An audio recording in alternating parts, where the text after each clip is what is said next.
I'm sitting watching blood while it dries on my sleeve, thinking why does everyone I love die or just leave? And if I mean a thing, then why would you leave? My mind only sees the suicide side of things. At this point we can't relate if you ain't lost everything.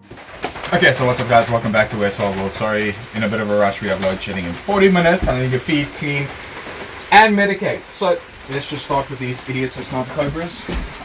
If you have watched some of my past videos, I have upgraded the enclosure, added a little heat light here that's not too hot, produces UVA and UVB. But I want to check over these guys quickly. I don't know where there's another bandit at the back there, I don't know where his head is. And I need to medicate one of them, which is the male bandit sniper cobra. This is my female over here. Been growing up since she was about, I'd say about 40 centimeters long, so about a month or two after she's hatched. Absolutely gorgeous, gorgeous animal. She's about 2-3 years old now. Still has a lot of growing to do, but she seems alright. She ate 3 chicks. You can see that she still has quite a food dump in her. She ate 3-day-old chicks recently, so I'm not going to be handling her too much. Just wanted to check her condition. Sorry. And as you can see that they still are fully loaded. You can see the cheeks on the side there. She has venom glands, she has everything, and she's just trying to bite the lid. So you guys can see that these guys will bite, but I just understand how to read their body language and their behavior. But yeah, she seems alright. I'm going to get into the bin. And you can also see that they are very explorative. I guess that's a word. Yeah, this is actually the male. You can see he's a bit skinnier, being off food for a little while. So he has a little bit of an RI. I think if you guys watched my video for a little bit, you guys would know that in South Africa we have something called load shedding at the moment, which means that we have no power for from 2 to even 12 hours a day. So that means these guys are subjected to our harsh winter, and you guys can check outside right now that it is raining and it's about 12 degrees. But yeah, I'm just going to neck him quickly. We're going to have to give him an injection. We might film it, and I'll show you quite an appropriate necking technique. Missed it there. It's good. And look at that. An appropriate necking technique should be taught worldwide, but I'm going to have to get my camerawoman's help now to get an injection, and I'll see you guys. Well, I might show the injection, but I'll see you guys after. Okay, so we are just busy medicating this snouted cobra. My girlfriend is doing it and I'm filming. He has a little bit of an RI. It's basically just a temporary, well not a temporary, what you call it, fix, a temporary fucking preventative fix. That's what I'm trying to say. He has a little bit of blowing bubbles, extra bit of saliva in his face, but it's just a little injection. Once every 3 days. He's a beautiful little cobra. As you can see, the little extra saliva in his mouth is making the substrate stick to his mouth, so that's quite a good indication of an RI. But again, it's because of load shedding, so it's just to help him push through. He's still eating, still doing everything. Even though he has been on a hunger strike, you can check that his body is still perfectly healthy. But cool. After medicating that bandit snouted cobra, I just want to take out old Dickus over here and check her over just to make sure she's all healthy. I'm going to do that for all my animals, but I'll do most of it off screen. I just have to do the medication part today, because I've noticed that her scales, I can't really take the liberties that I do with the other bandit. She doesn't necessarily have burns, but it looks like she has some scale rot. So from you guys can, she wants to bite. Hello. Yes. Don't poo on me. If she will stand still, I'll show you guys. Hey. Yes, you feel my fingers and you want to bite me. Sorry, I'm just concentrating. So, I don't want her to go to my camera room, but right where my finger is there's a bit of what you would call scale rot, but I think it's because when I first got her, she had terrible sheds. The owner before me didn't want to handle the snake at all, was very terrified of her. So when I got her, she actually had 3 layers of stuck eye caps on her obviously her eyes. So I think that is just from that bad shed, those bad shedding. She also doesn't have very good sheds with me, and the temperature and humidity in her enclosure is fine because those bandits have full sheds. But I think it's just something that I have to keep an eye out for, and maybe treat her next time. We do have topical cream here that can help with it, but she's just going to rub it off. So I think I'm going to check her after her next shed and then see what happens. But yeah, just wanted to take her out, check her. She might actually be gravid because she is flipping heavy at the moment. And you can see how thick she is. She hasn't eaten for about 2 months.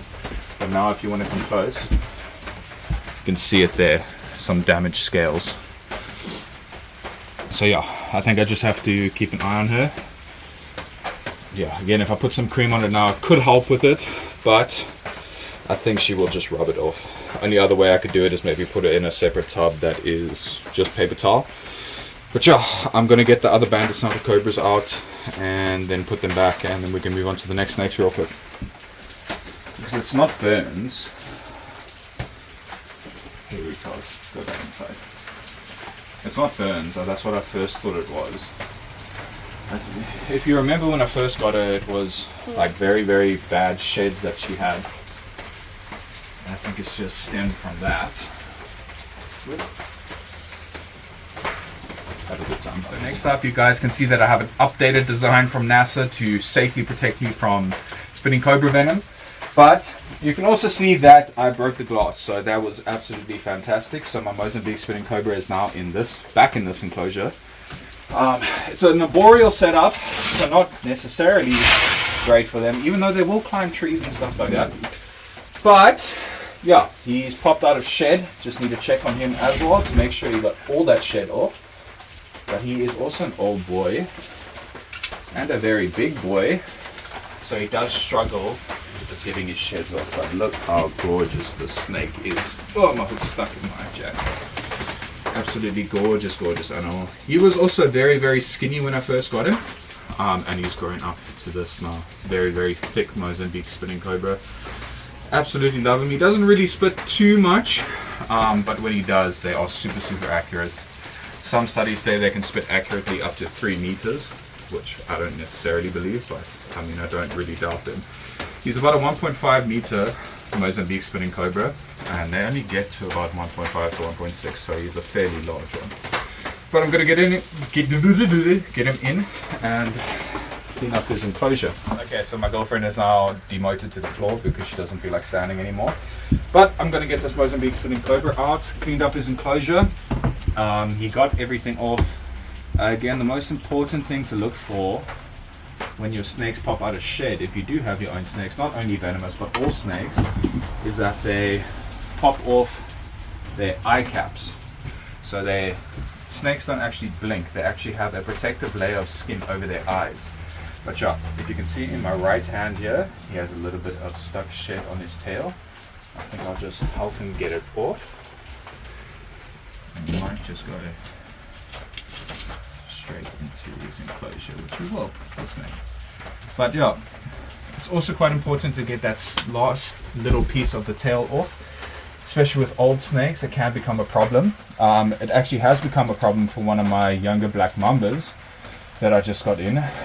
His tail has actually fallen off. A little last piece of his tail has fallen off because the previous owners didn't actually check the sheds of the snake. But yeah, treating him for that, but that's all good. Another story for another day. But yeah, very important to check if your snake sheds thoroughly. And obviously you can do that by picking up the shed skin and actually looking over it. But yeah, I don't know what else. I need to medicate the puff adder as well, and we'll do that real quick. And then that will be the end of today's video, and then I just need to feed. Okay, so this is going to be dangerous because my girlfriend's being a bit of a tit. She wants to sit down, but I need to take out this Tanzanian puff adder. That's why I have him separated at the moment, and medicate him as well. So same procedure, just obviously can't take the liberties that I do with the banded snouteds. But yeah, I think he knows the procedure now because this is going to be the 3rd time that I am medicating him. So he's not going to enjoy this, but he's a very large but a can see already, he already knows what's going to happen. He is about a 1.1 meter, and there we go. Just before I show you the medication process, hello, he showed us the inside of his mouth before I actually showed it, and he really wants to bite me, but that's alright. I'm trying to help you, sir. But to show you, oh, he really thinks he got me there. Okay, so the inside of his mouth, those are hinged fangs there, those things that he's trying to poke into me.